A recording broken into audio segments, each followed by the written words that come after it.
આજે હું તમારી સાથે શેર કરીશ કોપરા પાકની રેસીપી। આ કોપરા પાક એકદમ સરસ અને એકદમ સોફ્ટ બનશે। મારી રેસીપી તમને ગમતી હોય અને હજુ સુધી સબસ્ક્રાઈબ ન કરી હોય તો લાઈક, શેર અને સબસ્ક્રાઈબ કરજો। આ કોપરા પાક તમે પરફેક્ટ માપ સાથે બનાવશો તો એકદમ સરસ બનશે। મીઠાઈવાળાની દુકાન કરતાં પણ સારો અને એકદમ સરસ એવો ટોપરા પાક બનાવવા માટે પહેલાં આપણે 1.5 કપ જેટલો માવો લઈશું। તેને મેં અહીં છીણી લીધું છે। હવે તે જ માપથી આપણે 1.5 કપ જેટલું ટોપરાનું છીણ લઈશું। અહીં માવો અને ટોપરાનું છીણનું માપ આપણે સરખું રાખીશું।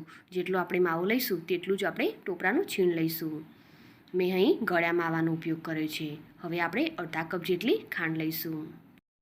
હવે એક કડાઈ લઈશું અને તેમાં ખાંડ ઉમેરીશું અને આપણે જેટલી ખાંડ લીધી છે તેટલા અડધા પ્રમાણમાં પાણી લઈશું। અહીં આપણે ગળ્યા માવાનો ઉપયોગ કર્યો છે। જો આપણે મોળા માવાનો ઉપયોગ કરતા હોઈએ તો 1 કપ જેટલી ખાંડનો ઉપયોગ કરવો અને તેમાં આપણે અડધો કપ જેટલું પાણી ઉમેરીશું। જેટલી આપણે ખાંડ લઈએ તેનું અડધું આપણે પાણી લઈશું। હવે ગેસની ફ્લેમ ચાલુ કરીશું અને તેને ચાસણી થવા દઈશું। અહીં આપણે એક જાડા તારની ચાસણી કરવાની છે।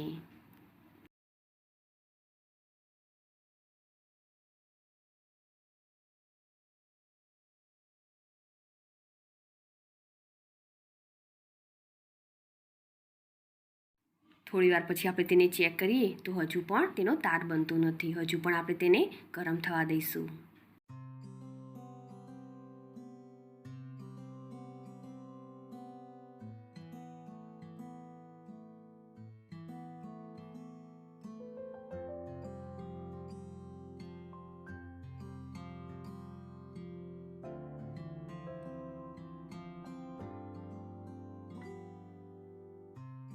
ફરી પણ આપણે તેને ચેક કરીશું તો હજુ એક તાર બને છે પણ આ રીતે તૂટી જાય છે।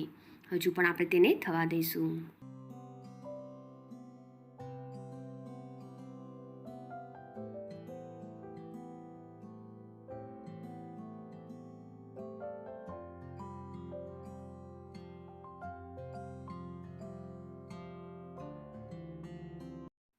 ચાસણી સરસ એવી ઘટ થઈ ગઈ છે। ફરી આપણે તેને ચેક કરી લઈશું તો સરસ એવો આ રીતે ઘાટો તાર થાય છે। હવે આપણે ગેસની ફ્લેમ બંધ કરી દઈશું। હવે આ ચાસણીમાં આપણે યલો ફૂડ કલર ઉમેરીશું। સરસ રીતે તેને મિક્સ કરી લઈશું।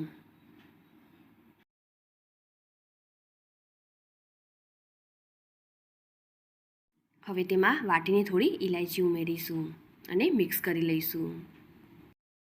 હવે આ ચાસણીમાં આપણે છીણેલો માવો ઉમેરીશું અને સરસ રીતે તેને મિક્સ કરી લઈશું। માવાને આપણે આ રીતે છીણીને ઉમેરીશું તો ચાસણી સાથે સરસ એવો માવો મિક્સ થઈ જશે।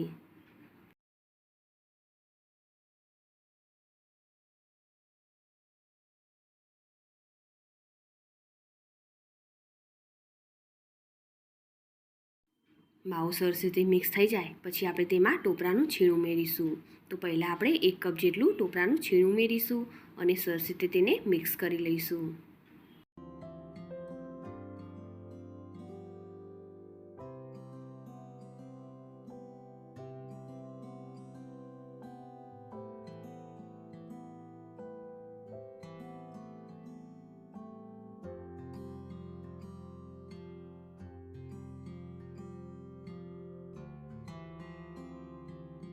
હવે તેમાં અડધા કપ જેટલું છીણ પણ તેમાં ઉમેરી દઈશું અને મિક્સ કરી લઈશું।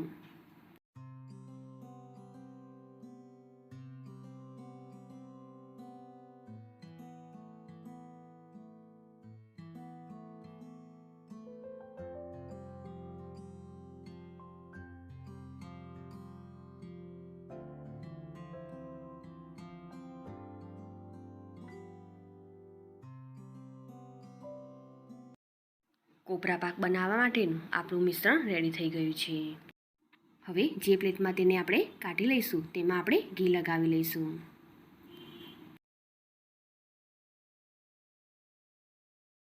કોપરા પાકના બધા જ મિશ્રણને આપણે આ રીતે કાઢી લઈશું અને તેને સેટ કરી લઈશું।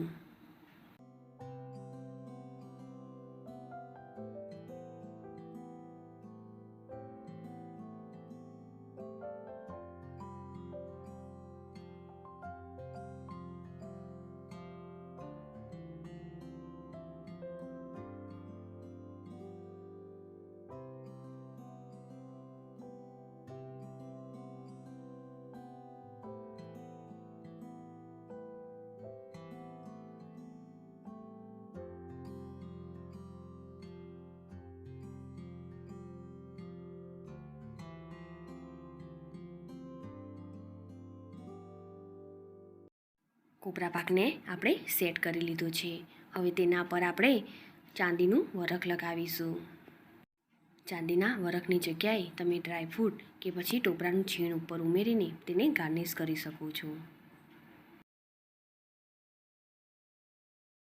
હવે થોડું ઠંડુ થાય પછી આપણે તેને કટ કરી લઈશું.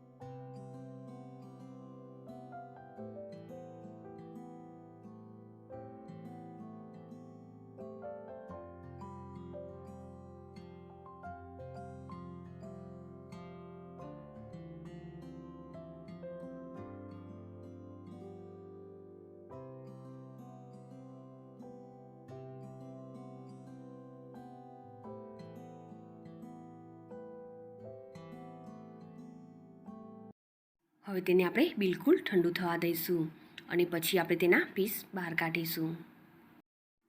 તો ઓછા ટાઈમમાં બની જતો બજાર જેવો આપણો ટોપરા પાક અહીં રેડી છે. આ ટોપરા પાક એકદમ સોફ્ટ અને એકદમ સરસ બનશે. આ ટોપરા પાકને તમે ગળ્યા માવા સાથે કે પછી મોળા માવા સાથે પણ બનાવી શકો છો, પરંતુ તેમાં ખાંડનું પ્રમાણ યોગ્ય પ્રમાણે લઈશું તો સરસ એવો ટોપરા પાક રેડી થશે. આ ટોપરા પાકને આ રીતે આપણે કટ કરીને જોઈએ તો એકદમ સરસ બન્યો છે. તો તૈયાર છે તહેવારો કે ઉપવાસમાં ખાઈ શકાય તેવો એકદમ સોફ્ટ અને એકદમ સરસ એવો ટોપરા પાક. આ મીઠાઈને ટોપરા પાક કે કોપરા પાક એમ બંને નામથી કહેવામાં આવે છે.